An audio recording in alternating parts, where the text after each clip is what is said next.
Hello, this is WCC's special edition on current Ethiopian situation. My name is Endris Nagaondisa. I will be the host. I have two guests with me today. I have two prominent Oromo scholars with me, Professor Abbas Ganamo and Professor Muhammad Tahiro. Stay with us. Welcome, Professor Abbas and Professor Muhammad. Thank you, Idris. Thank you for inviting us. Yeah, as I've already mentioned, today we're going to discuss on the current situation. And I will start with you, Professor Abbas. So let me start with what is going on in Ethiopian Orthodox Church. So recently, three Ethiopian Orthodox Church bishops declared themselves as bishops and the state synod by appointing 25 bishops serving in different languages.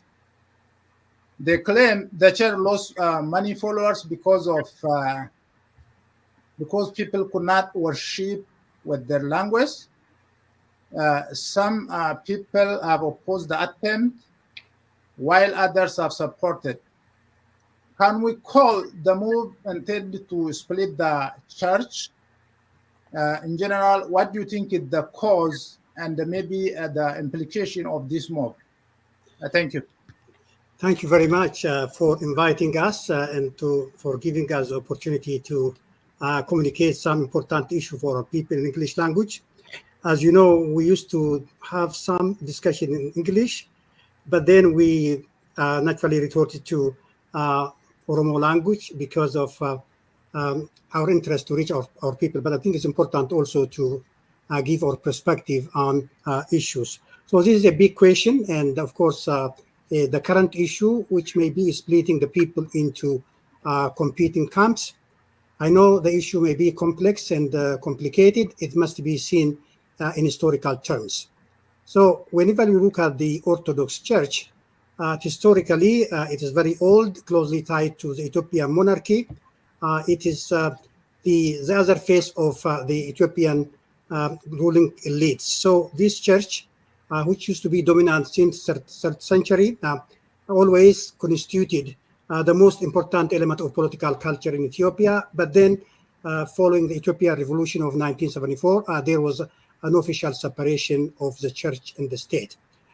So what you have is, there is what you call, in Ethiopia, what you call Fitamangist, which simply based on the marriage between the church and the state.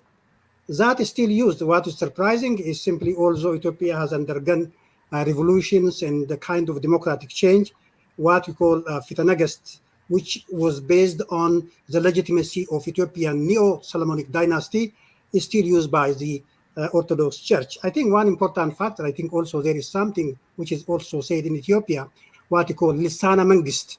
So the church simply has to be, of course, Orthodox Church, and then Lisana Mangist means the language of the state, was Amharic.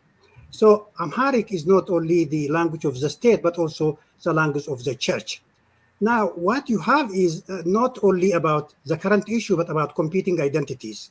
The Oromo nationalism on the rise, Oromo intellectuals, Oromo activists would like to simply emphasize the idea of using their own language, which was not officially recognized by the Ethiopian state and by the Ethiopian church in particular. So one of the things I think which happened over the last 30 years with the introduction of federalism, the ability of Oromo people to use their own language, writing, of course, in Roman, what you call Ube, which is not Alpha Amharic.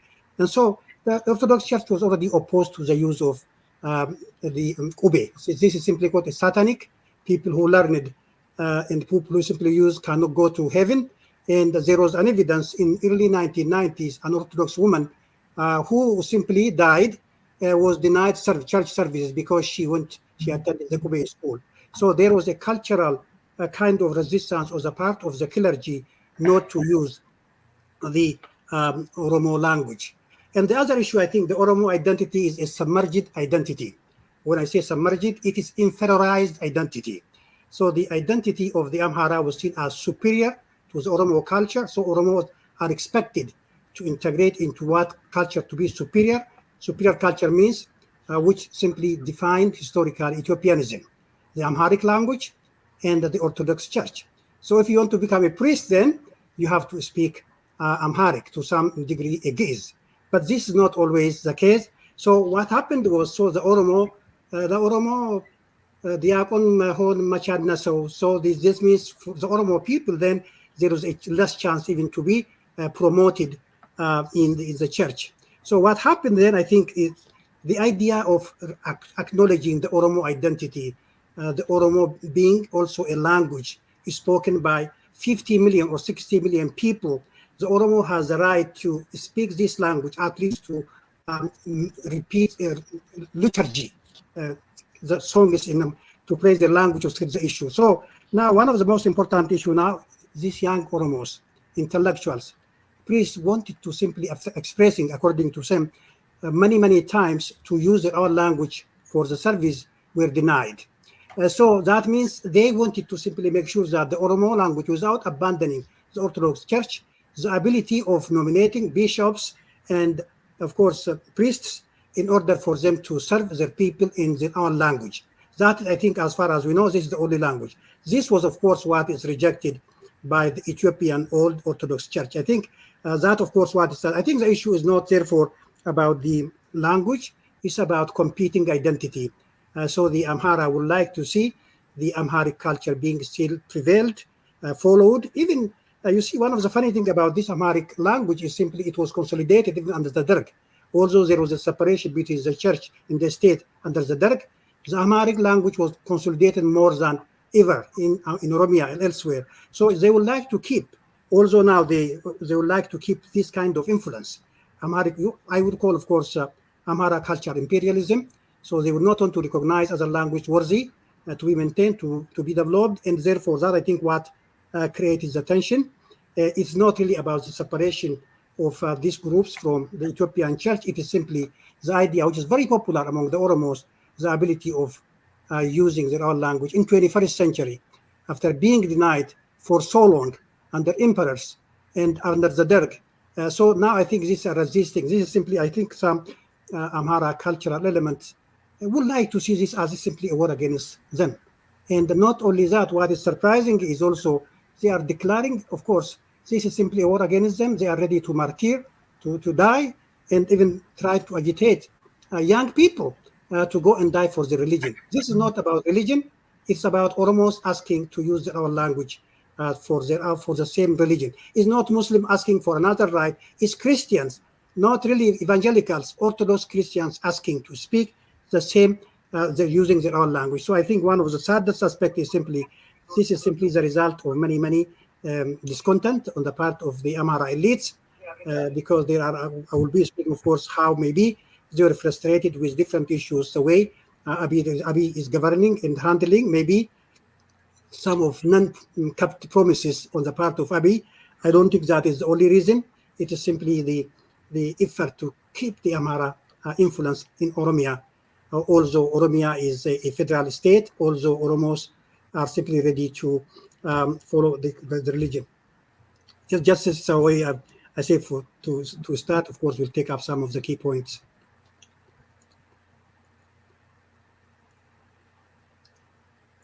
You are on mute.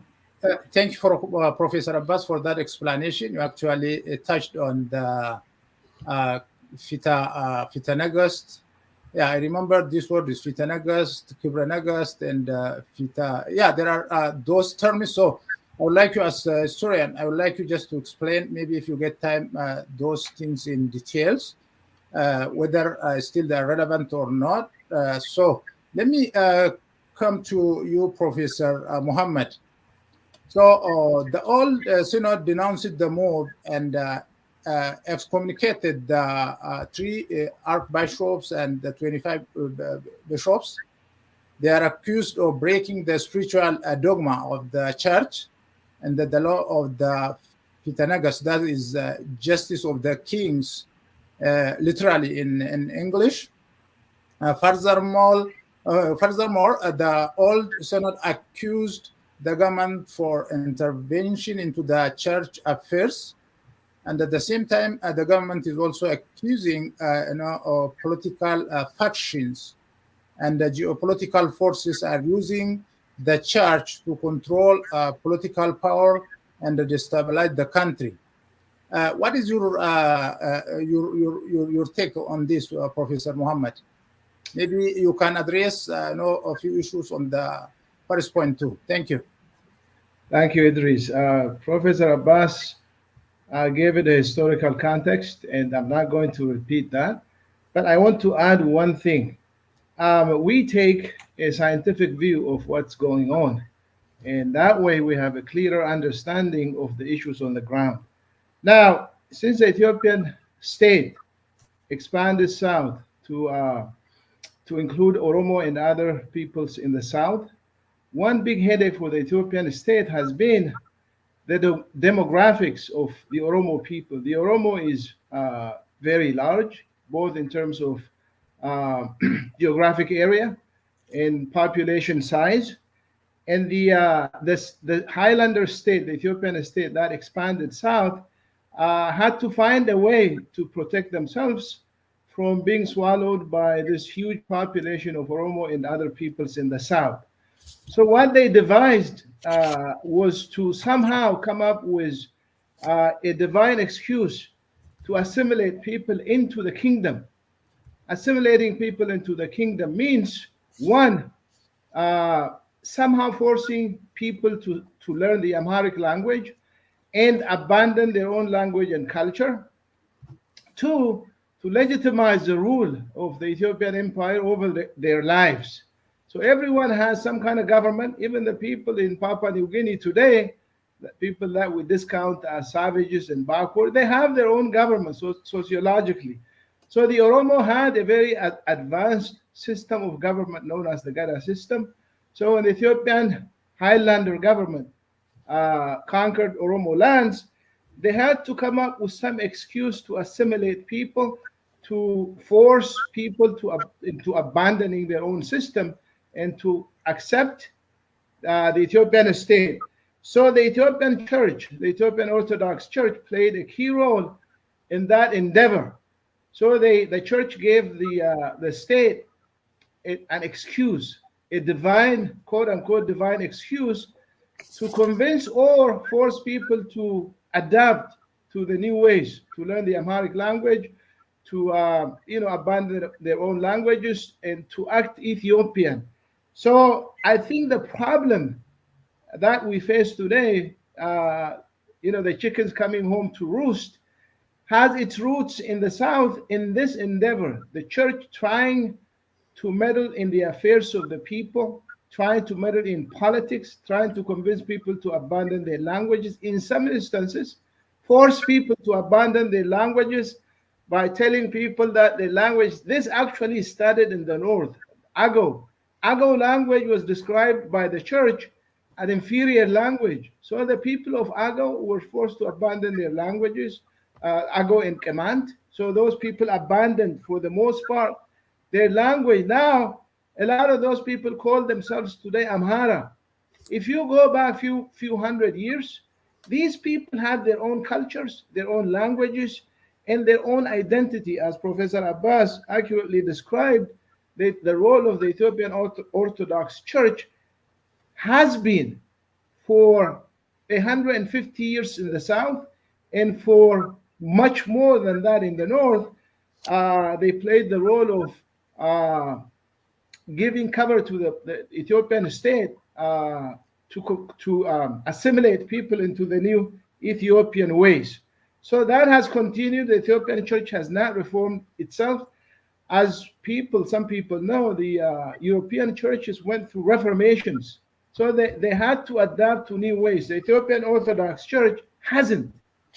So they're still preaching things that are not in the scripture. For example, they have a book.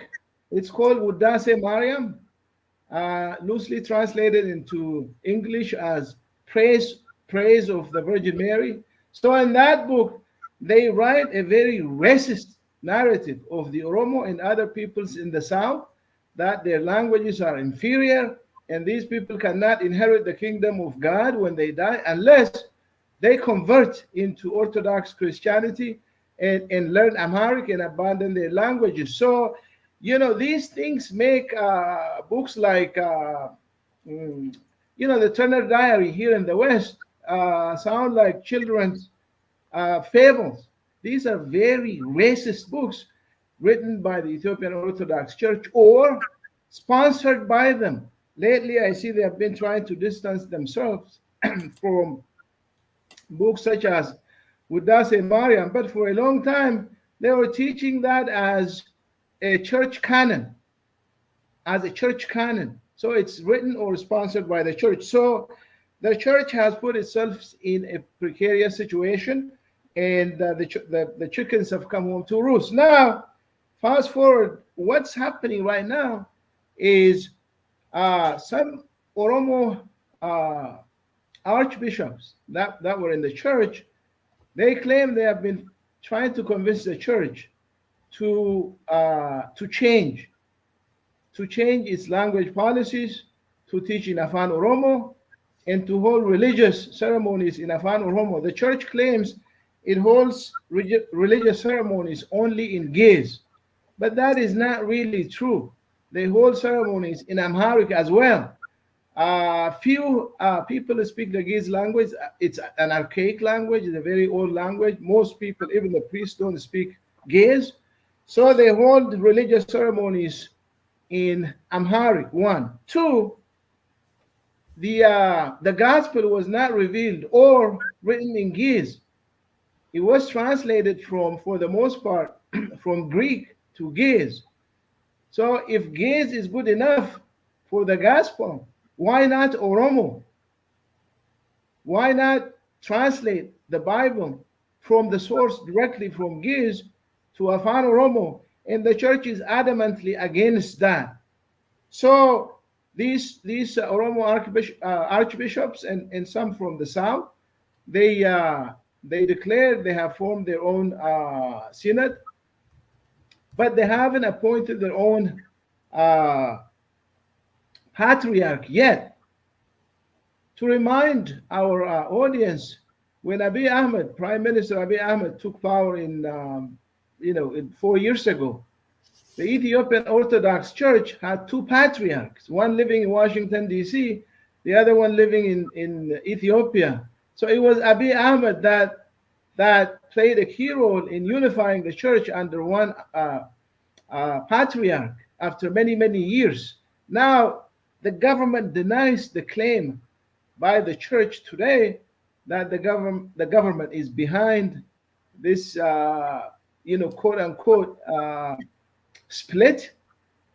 The Oromo patriarchs and archbishops, not patriarch, but the archbishops don't use the word split because they believe and they have said as such that they are still part of the Ethiopian Orthodox Church. So the claim that Prime Minister Abiy Ahmed's government is behind this controversy in the Orthodox Church, the government denies, citing what Prime Minister Abiy Ahmed did for the church. The government claims it was Prime Minister Abiy Ahmed that unified the church under one patriarch.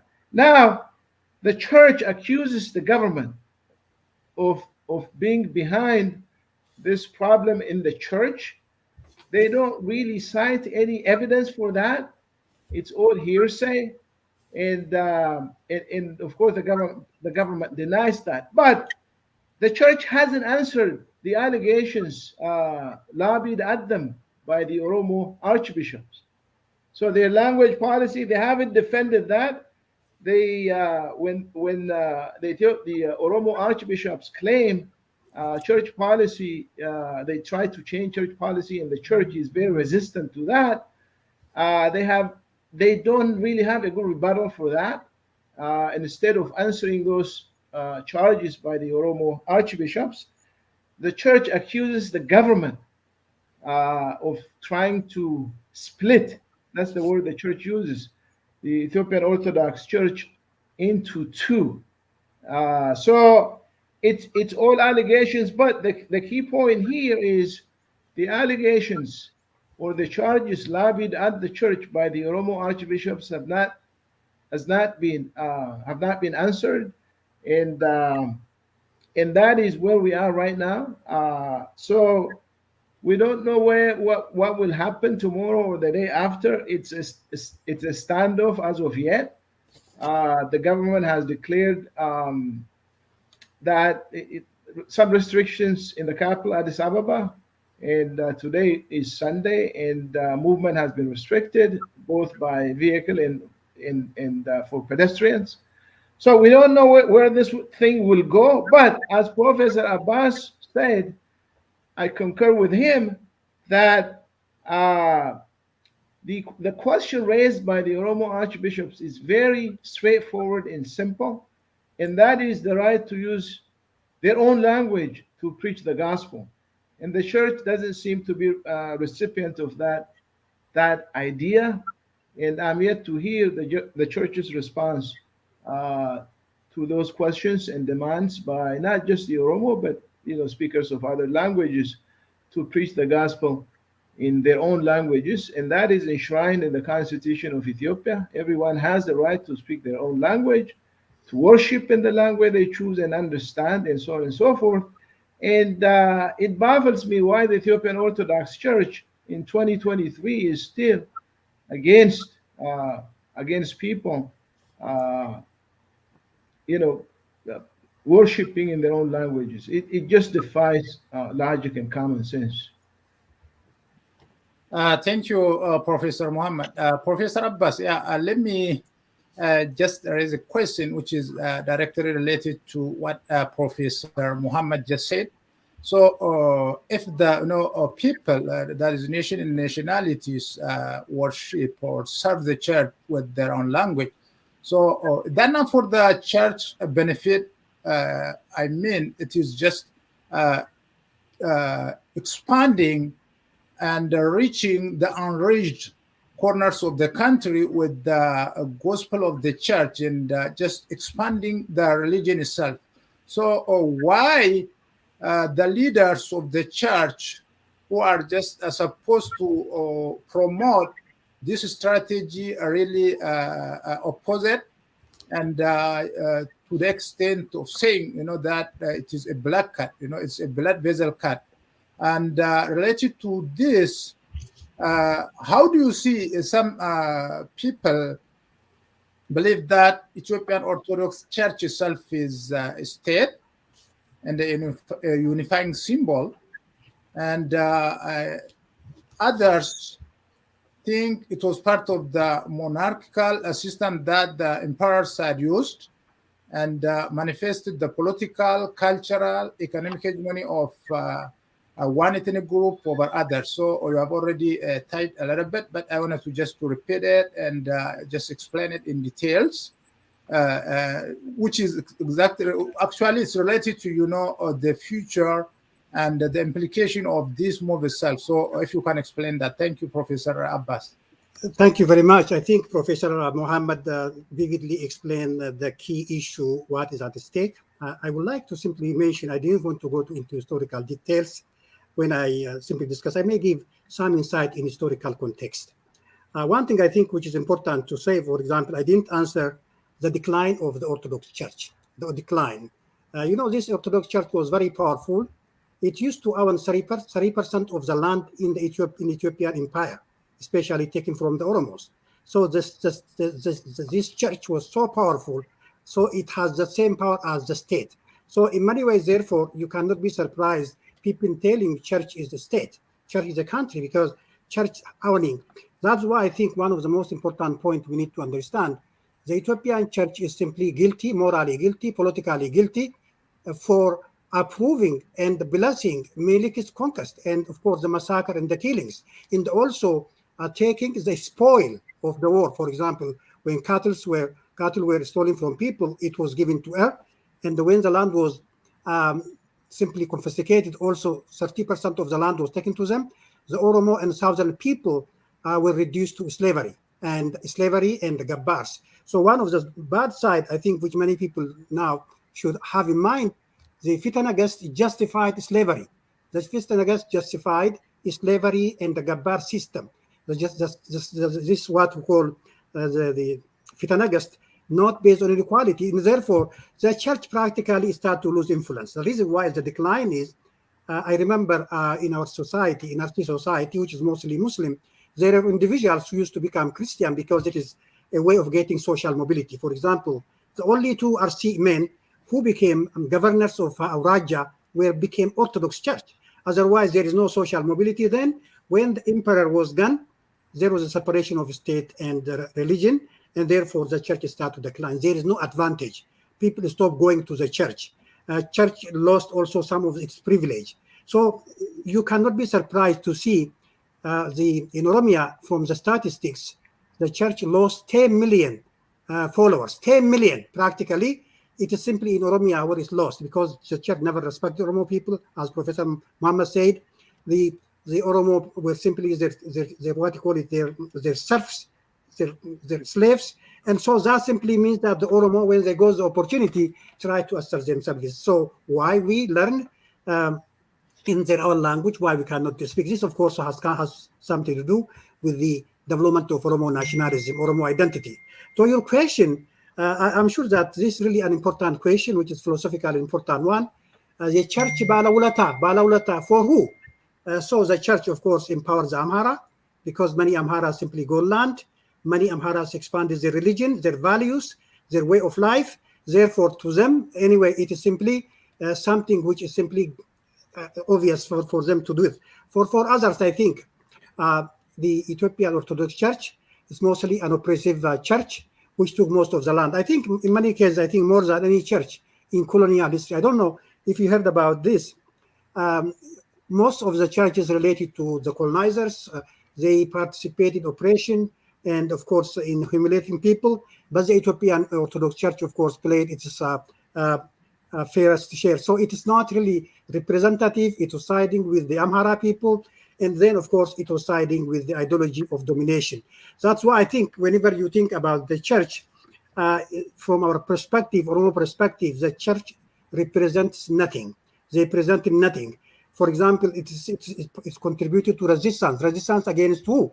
Why the church itself contributed to the domination of the Oromo people in the Oromo society. By the way, when we talk back into history, they demonized Oromo identity. Some of the writers who simply say something about Oromos, also they were the one who wrote bad things about Oromo people. Alaka Taye, Alaka Bahire, many others. Those people even who simply took Oromos as if they didn't belong to the Oromo land were simply mostly written by the church. So the church always opposed to the interest of Oromo people. And one of the things I think which is very bad to see, the church also behind many, many wars. I think if you look at recently in the war which happened against the Tigrayans, the church was basically not approving but also blessing the war against Tigrayans. While these people are actually not even Muslims, not Jews, they were Christians. Amhara priests going with the militia, with the Fano, by blessing, of course, those who were at war in order for them to fight against the Tigrayans. So in many ways, therefore, whenever you talk about the church always side with the ruling class, or the ruling class coming from the Amhara group. They were the dominant group. And now the objective of the current movement is simply to restore Amhara hegemony. One of the illusions they had was when Abiy came to power, apparently he mistakenly or unconsciously mentioned that he will be restoring the glory of the past.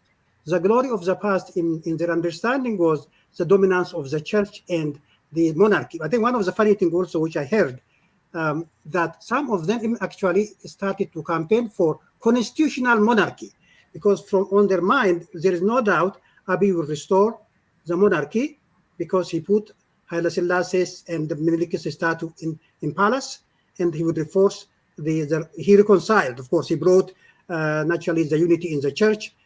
He gave them land, and then one thing left, which simply making maybe constitutional monarchy.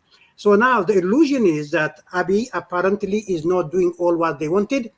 which is simply reinforcing their hegemony. Apparently, for the reason we don't understand, the church by aligning with the Fano, the extremist side, which was, of course, the group of Asamino Gabrawold, which is extremist, which are really fighting in all sides against Oromos, and with Eritrea apparently aiming at even to overthrow the government, because the government is not working in the way they wanted to see. So what they wanted to see is, by the way, one of the saddest things also, they never respect the Shawar Oromos, Tulamas. By the way, whenever we talk about Orthodox Church, it's mainly about Tulama Oromos, because the Harari Oromo are Muslims, the Arsis are all Muslims, the Boranas are maybe Muslims, maybe, of course, some of them evangelicals or traditionalists. So whenever we talk about the Orthodox Christians, it's mainly the Shoan Oromo, whom they humiliated since the rise of Haile Selassie. They mutilated them.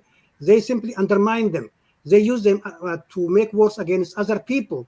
And so the same people who simply were the loyals, also who fought with them in Adwa, in Maicho, in many of the wars now, are asking basically what is simply the basic thing. We are Christians. Let us simply use our language. This is simply the right of every human being, which is enshrined in Universal Declaration of Human Rights, which is enshrined also in Ethiopian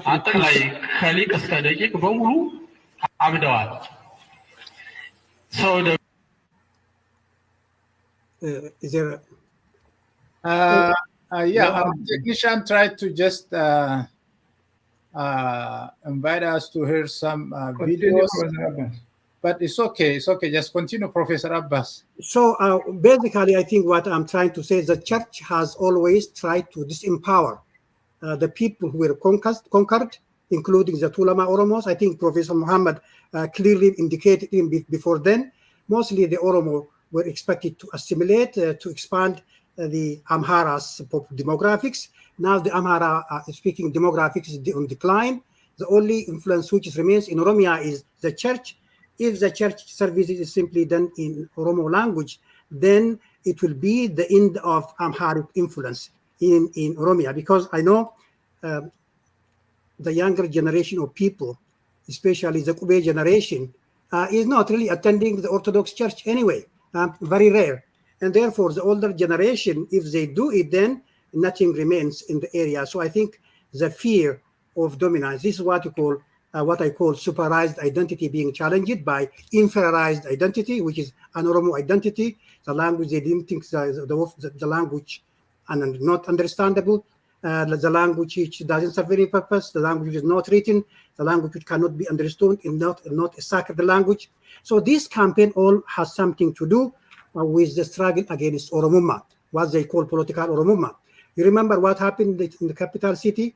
They were really fighting in organized manner when Oromo children started to sing Oromuma in Oromo language, when they simply have these flags. So older men, older women, simply in campaign, in tandem, were invading Oromo schools so that these people do not talk. So it is not really something which is unique. It is simply part of the same campaign which was organized to fight against Oromuma.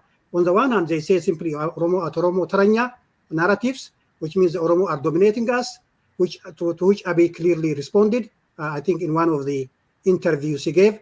Also, the whole purpose was simply to undermine Oromo. So they believe that Abiy now is standing for the Oromos. I think Abiy didn't do anything. Abiy is actually making war against Oromos to make them happy, because he qualified this what he called onek shene, to make them happy. The reason why Abiy went to war was simply to make them happy. Actually, they were the one who wanted to take revenge against the Tigrayans. Abiy is going to war. We were opposed to it simply to make Amharas happy, and also to restore the rest in what Wolkite.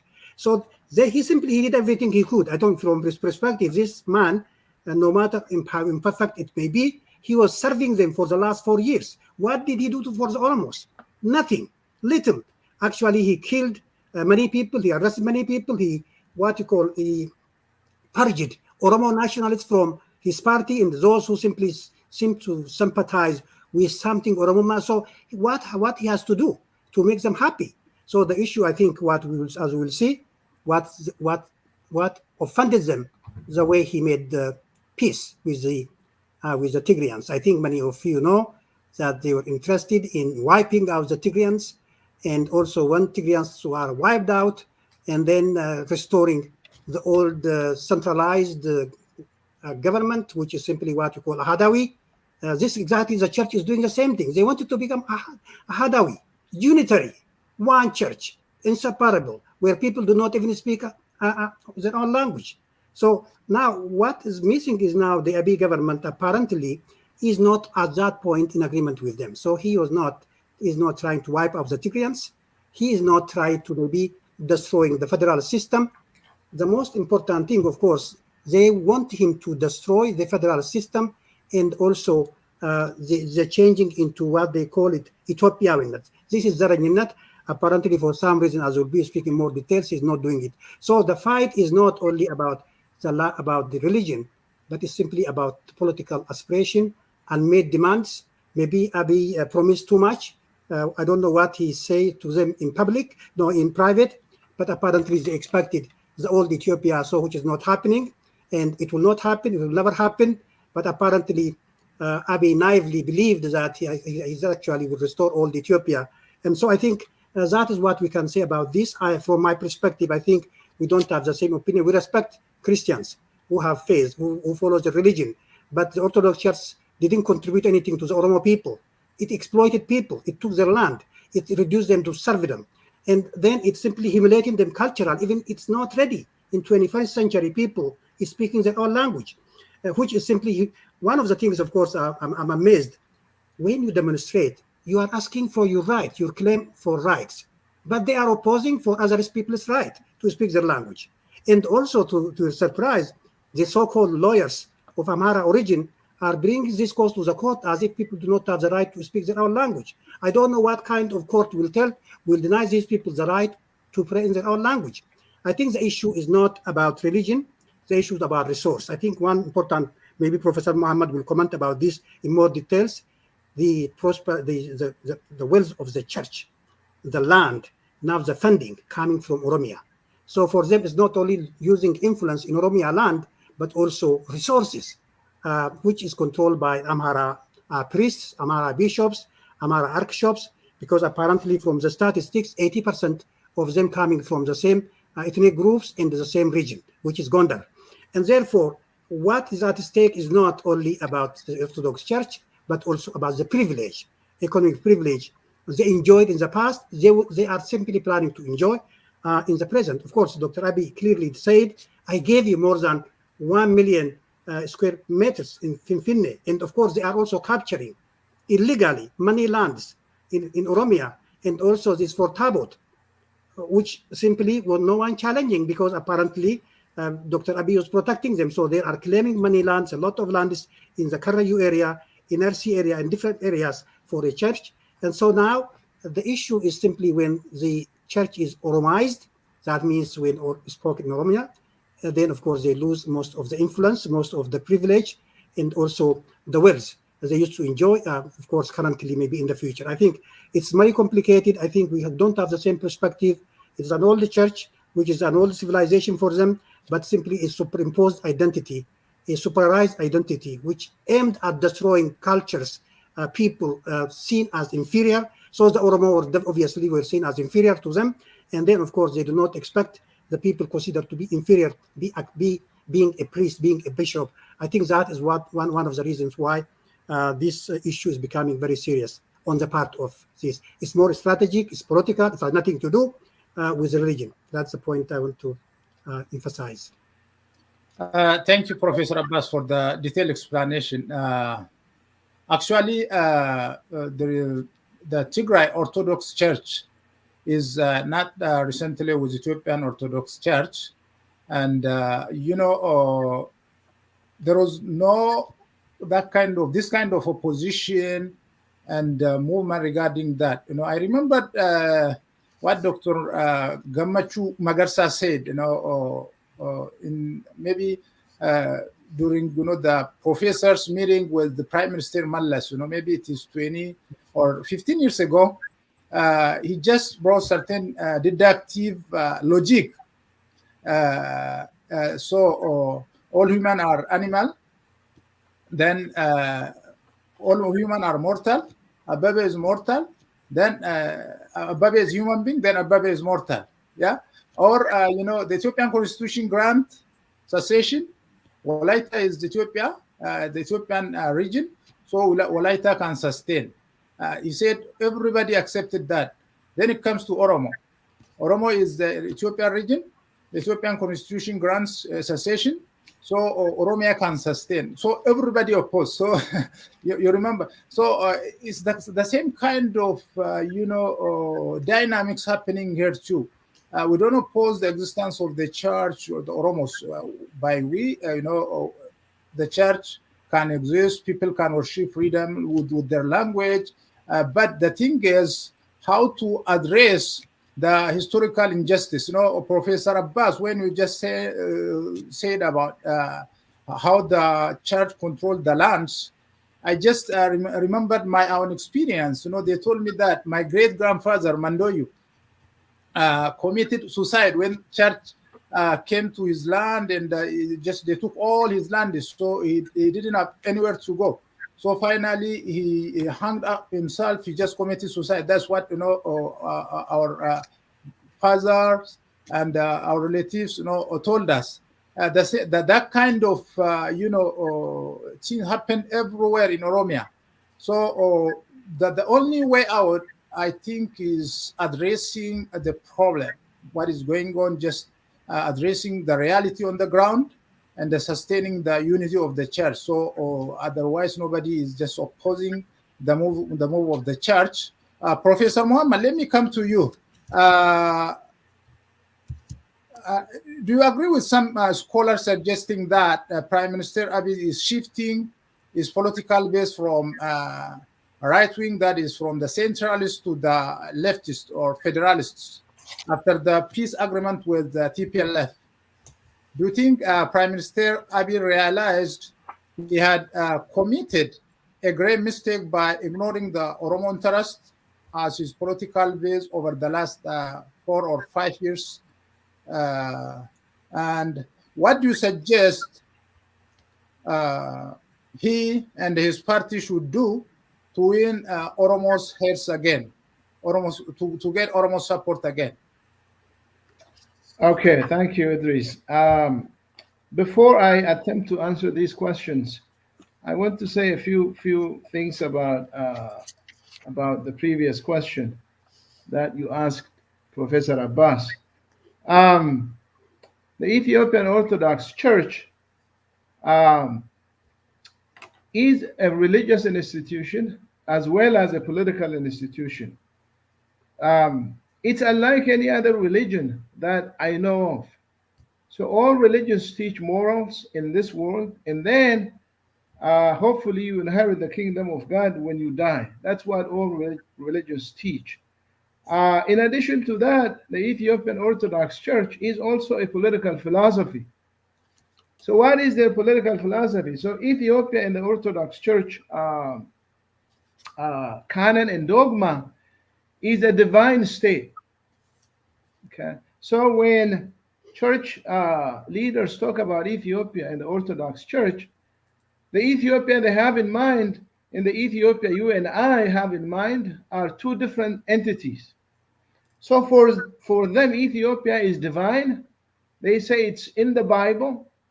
So if it's something is divine and created by, as they say, God, then it has a perpetual existence. So that is one. But for us, state is a creation of people. It's a contract between people to advance their own political and economic interest. So these two things are conflicting. Now, let's define what a state is using Max Weber. So for Max Weber, who is widely considered the father of modern sociology, there are three elements of a modern state. One of those three elements is legitimacy. So you have to have a legitimacy. In other words, you have to be accepted as legitimate by the vast majority of the people living in that jurisdiction. That's one.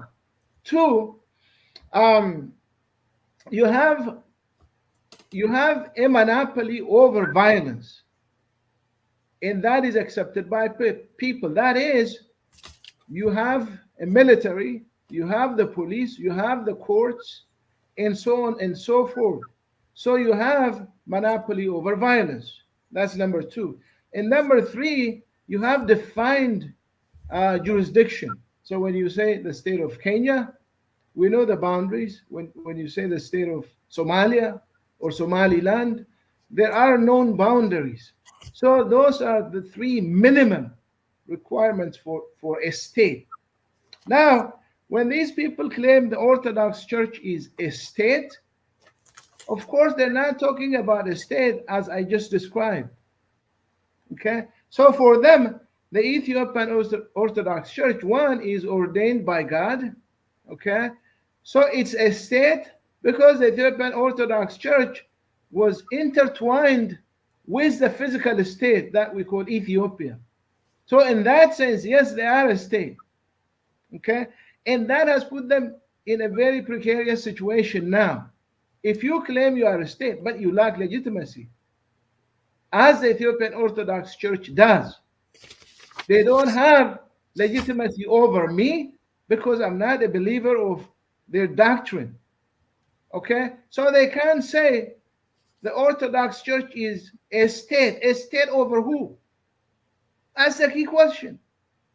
If they claim they are a state, it means they're claiming they're a state over me without my permission.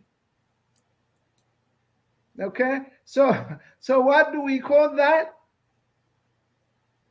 We call that imperialism.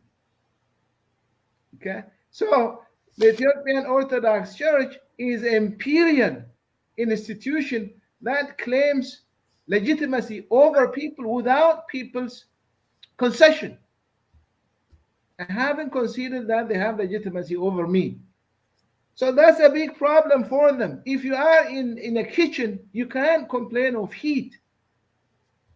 So the church has put itself in that situation by meddling in politics.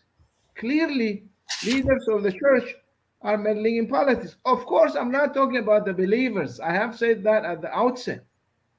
So for the believers, it's a belief just like any other.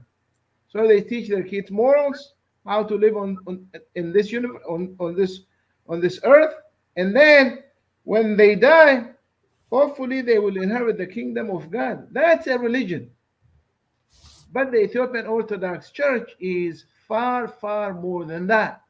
It's also a political institution and an instrument of domination. That has to be stated clearly. The Ethiopian Orthodox Church is an instrument of domination. From the get-go, they were opposed to anything Oromo, the Oromo language, the Oromo culture, and they have participated in genocide, not only in the south, but in the north. What happened to the Agaw people? Where are they today? The Agaw people ruled Ethiopia for many, many years. You know what the Orthodox Church said back then? They said that the Ethiopian state should not be ruled by the Agaw people because they don't belong to the Solomonic dynasty. They did the same to Emperor Theodorus. So the Ethiopian Orthodox Church did not start this role as a political institution when they came to us in the south. They started that in the north. Sadly, they have participated in the genocide in the north. Now, the people who claim to be Amhara now, Amhara is a hodgepodge of assimilated people, by the way.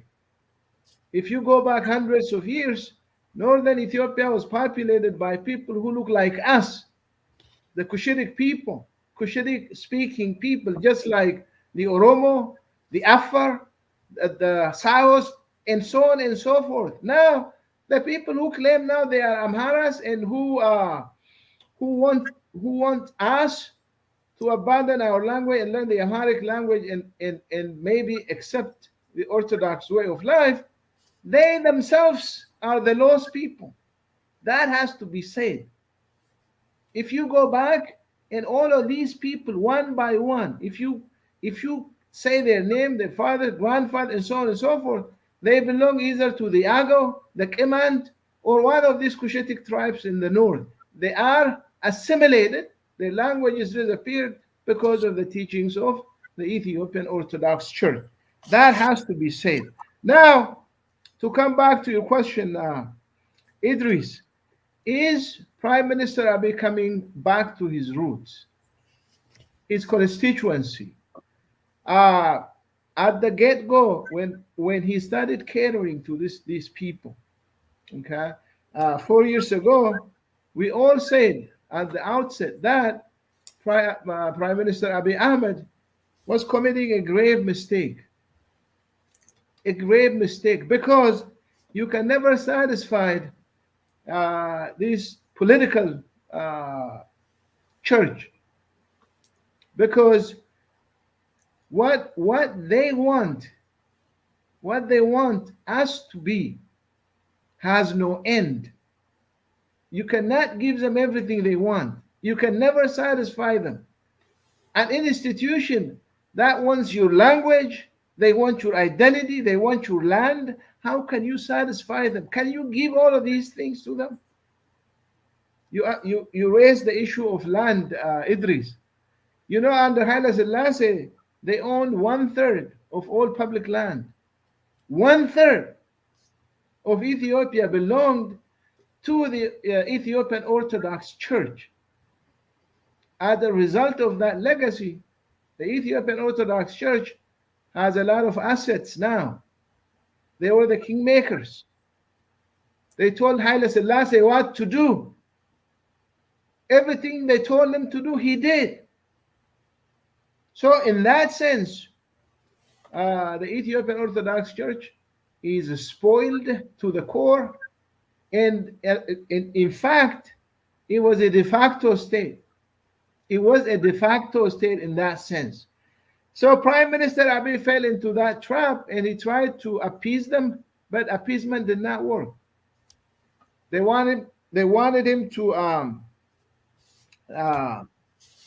start a war in Tigray. He did, and we all know the consequence.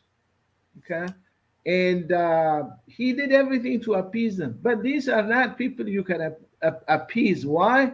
Because what they want from you, you can't give them. You can never satisfy them. So I don't know if he realizes that, but at some point, if he doesn't come back from the abyss, they will destroy him. Because I can cite history, Idris. Okay, I can cite history. Now, even though they're not clad in the garbs of the Orthodox Church, all of these leaders, even in the Derg, during the Derg, prescribed to this philosophy of the Orthodox Church. Why was Aman Mikhail Andom assassinated? Why was Tafari Banti assassinated? Why was the opposition? We had legitimate opposition to the EPRDF government, but what was their opposition to that government? What is their opposition now? What do they really want?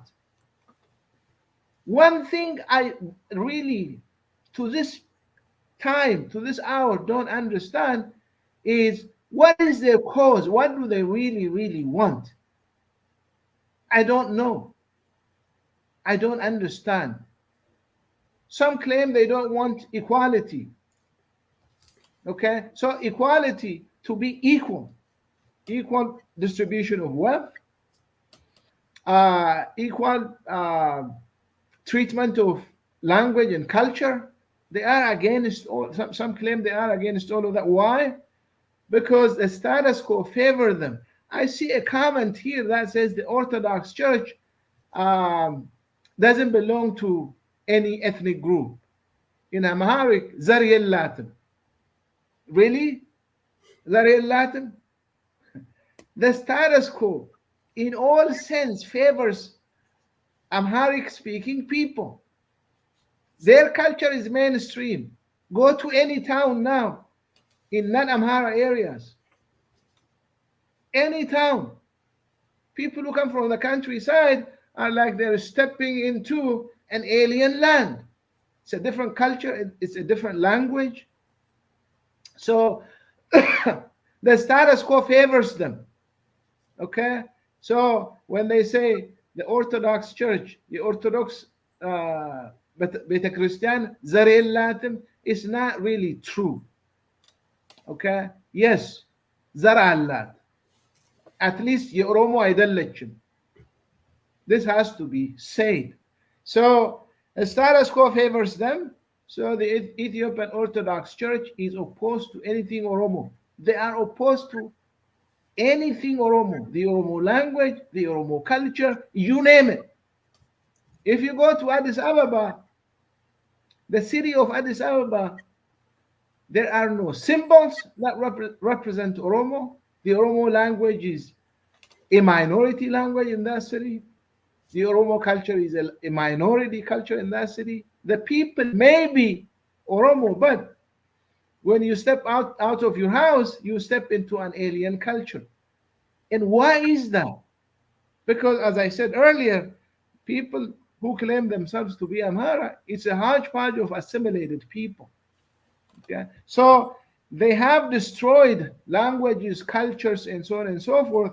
Now they're telling us they are culture neutral. Okay, it's not true. It's not true by any stretch of the imagination. So the Ethiopian Orthodox Church is theirs. It's not ours. It's theirs. It doesn't belong to the Oromo believers in that religion. The Oromo believers there are expected to learn Amharic, to assimilate into their ways, and just keep quiet and chug along. Now, the Oromo believers have said no now, and the Orthodox Church is in trouble now because of that and because of what they have done. They have associated themselves clearly with the ruling parties and the ruling monarchy in Ethiopia, and I think, in my opinion, they are paying a price for that. So if they want to survive and transcend eras, times into the future, I think my advice to them is they have to undergo reformations, just like the churches in Europe did. They have to change. This is very archaic, old, irrational way of thinking. For example, they say the Ethiopian flag is divine. They say it came from the sky. Now, how can you negotiate with people who think like that? Nothing about a state or a flag is divine. This is created by people. They don't even believe that. They don't even believe that. That should be a minimum. We shouldn't be debating the fact that flags and states are created by people. That's really a minimum. When you claim that the Ethiopian flag is divine, it defies rationality, logic, and it's really hard to negotiate with people like that. It's a problem. So the only thing you can do is to defend yourself from these people. So in my opinion, Prime Minister Abiy Ahmed has to do the right thing. He just has to. We, the Oromo people, are not asking for any favors from anyone. They want the government to do the right thing. The Oromo people have questions. So they have enumerated their questions: 1, 2, 3, 4. Okay. So Prime Minister Abiy Ahmed has to start answering the questions. He cannot have knee-jerk reaction to everything. He needs to have a long-term strategy. So far in 4 years, what we've seen is Prime Minister Abiy Ahmed reacts to things without having a long-term strategy. Because, like Professor Abbas said, he has been busy catering to these people. That doesn't work. That really doesn't work. We have seen that. So they have to sit down and come up with a strategy that answers the question, the legitimate questions of all peoples, not just Oromo. Everyone in Ethiopia. In Ethiopia, the question goes back to the state formation. I think Ethiopia is unique in that sense. Maybe few countries in the world now has questioned on the state itself. If you go to Kenya, Kenya got its independence in the early 1960s. I haven't seen any Kenyan that questions the legitimacy of the Kenyan state. In Ethiopia, a lot of people question the legitimacy of the Ethiopian state. So those questions have to be answered, and Prime Minister Abiy Ahmed and his government have to start answering the questions that are asked by the Oromo and other peoples, mainly in the south. So the Ethiopian state cannot continue like this, Idris. Thank you, Professor Muhammad. With the interest of time, Professor Abbas, let me come and just we try to summarize and finish within a few minutes. So, what is the way forward? Really, as we have already said, the Ethiopian Orthodox Church itself claims itself as a state, and that there is Ethiopian state too. So, this conflict, do you think this conflict is between two states? If so, what do you recommend, or what the Prime Minister Abiy Ahmed's government, especially the OPDOs, the former OPDOs, need to do just to survive as a state or as a government for themselves, and to maintain the rule and the order of that country and the interest of nation and the nationality? So, what do you recommend? Ethiopia has been in civil war. The agreement is not fully implemented yet. There is war in Oromia between Ola and the Ethiopian government. So, can really Prime Minister Abiy Ahmed just fight with everybody and finally succeed? So, what they need to do, what the Oromo people and the political parties need to do, and what the nation and the nationalities need to do. So how can Ethiopia survive really in this situation? Thank you. Thank you very much. I think Professor Muhammad talked about this Abiy's policy passionately. I don't have much to add. Personally, I don't know him, but I think the first time he came to power was, of course, he was an illusionist who believes that all Ethiopia can be restored. That is not the case. I cannot say with certainty Abiy is a unitarist. Abiy is a federalist because he changes all the time, once a day or twice a day. So it's very difficult to trust. But regardless, of course, what he may be believing now, he is coming to sense that maybe the aligning with the unitarist is simply not a best way for him and for the country. It will lead to an endless bloody civil war. So Ethiopia cannot be restored as it was. Ethiopia cannot be the kind of Ethiopia's Menelik or Haile Selassie's Menelik. Even Wiyyane's Menelik, Ethiopia should move forward. So I believe that the federal system is simply the alternative for the moment, which should be crafted carefully, which serves the interests of the southern people, including the Amhara people. The Amhara cannot reimpose their own identities, their own religion, their own way of life, their own thinking. That is simply a dream. So Abiy must answer the questions, Oromo questions, the question of Finfinne, the question of Oromo language, the question, of course, Oromo's true representation. And above all, I believe it is wrong on the part of the Abiy government to believe that he can destroy Oromo nationalism. One of the things I think he tried to make a concession was he wanted to make those people who are opposed to the Oromo identity happy. So he wanted to, if Oromos do not agree with me, I can put back 1,000 years back. So that cannot be done. Nationalism cannot be reversed. Oromia is more or less now on the same language, which is simply we cannot return back. So Abiy, if he wants to survive, he has to consolidate the federal system in such a way which serves the interests of everyone, including the Amharas. But the Amharas has to stop hegemonic struggle, which is an end war. So they should not be mobilizing people to die. One of the surprising things I saw, a young lady of 11 or 12 years who was simply mostly manipulated, making an interview on 360 saying, I am an Oromo, I am dying for the unity of Orthodox Church. If I have to kill my mother, I will. That means she wasn't to kill her mother to protect the unity of the Ethiopian Orthodox Church. So I think don't manipulate people. Religious wars cannot serve any purpose. You will be the first victim, your population, your minorities. So don't try to impose anything. So that advice I give for Abiy. The best thing I think one we can agree is not humane that he coming from Oromia in the Oromia region, bombing Oromo youth, Oromo mothers with bombs and the drones, it simply doesn't work. So by the way, if Abiy doesn't understand, apparently he's not in control of even Oromia.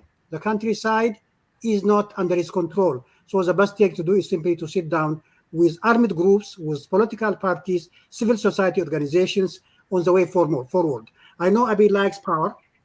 Perhaps from my perspective, Abiy is not unionist, Abiy is not federalist. Abiy wants to be his man. He loves his power. The best way he gets power is simply when he respects the right of everyone. So what I would like to say is simply basically implementing this peace agreement. I think it's a good sign.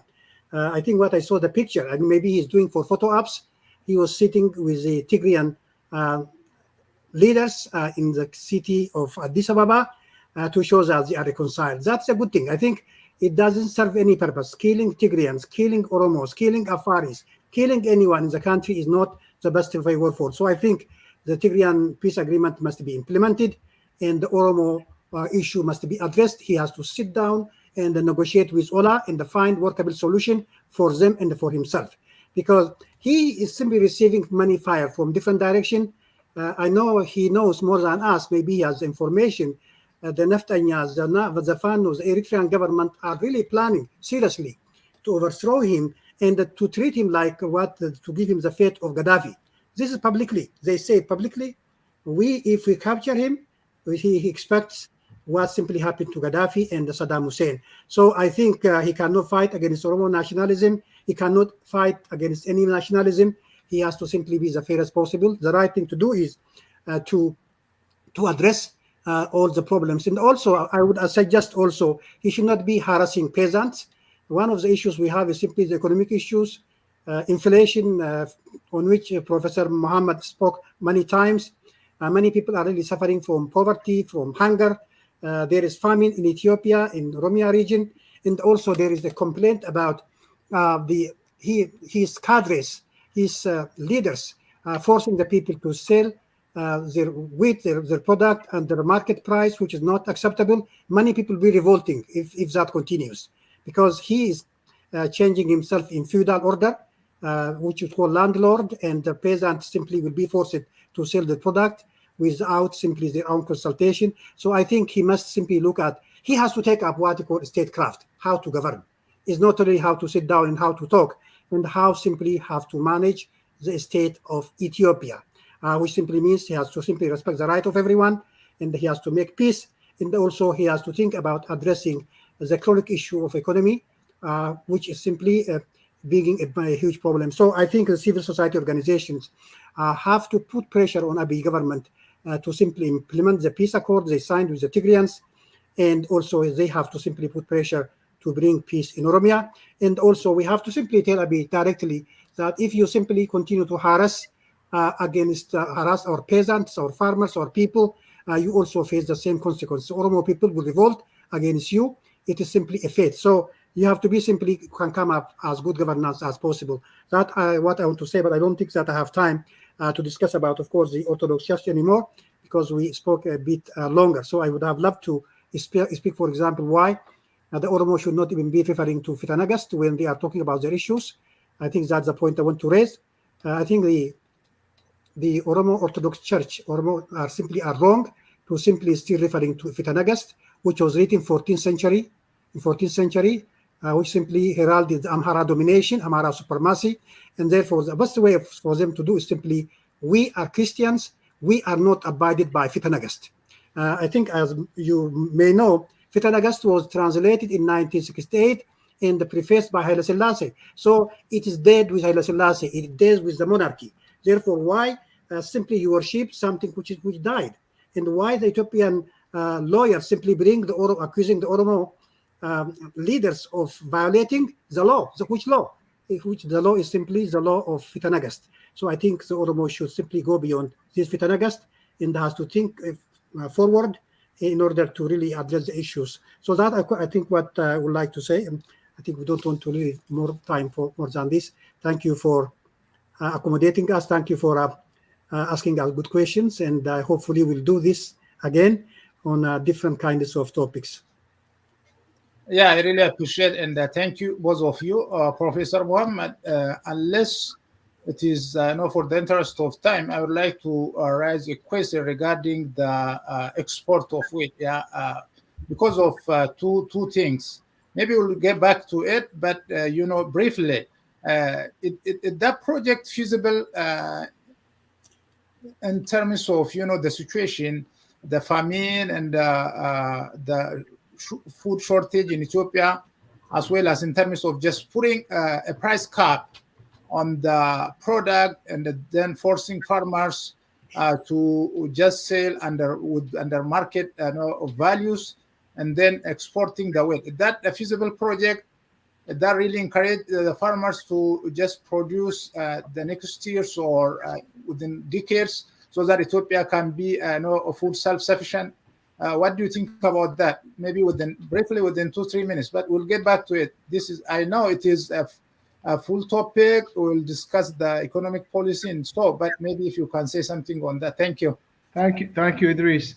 If you allow me, before I answer that, I want to say a few words uh, about what we've been discussing. Prime Minister's policy of appeasement has resulted in one, these YouTubers sitting in Addis Ababa and spewing hate on social media. I think in many countries, example, in Germany, hate speech is prohibited by law. So Prime Minister Abiy has to do something about that, one. Two, there are Oromo artists who are in prison right now. For example, Soninaf Adam is in prison. I ask the government to release him and all other Oromo and all political prisoners. Three, the current situation is born of a tradition in the Orthodox Church of getting everything they want from the government. And I like to see Prime Minister Abiy Ahmed be a prime minister for all people, not just catering to the Orthodox Church. All right, now coming back to the question, Idris, the issue of wheat and imposing a price ceiling on wheat. A price ceiling means a price above which price cannot go.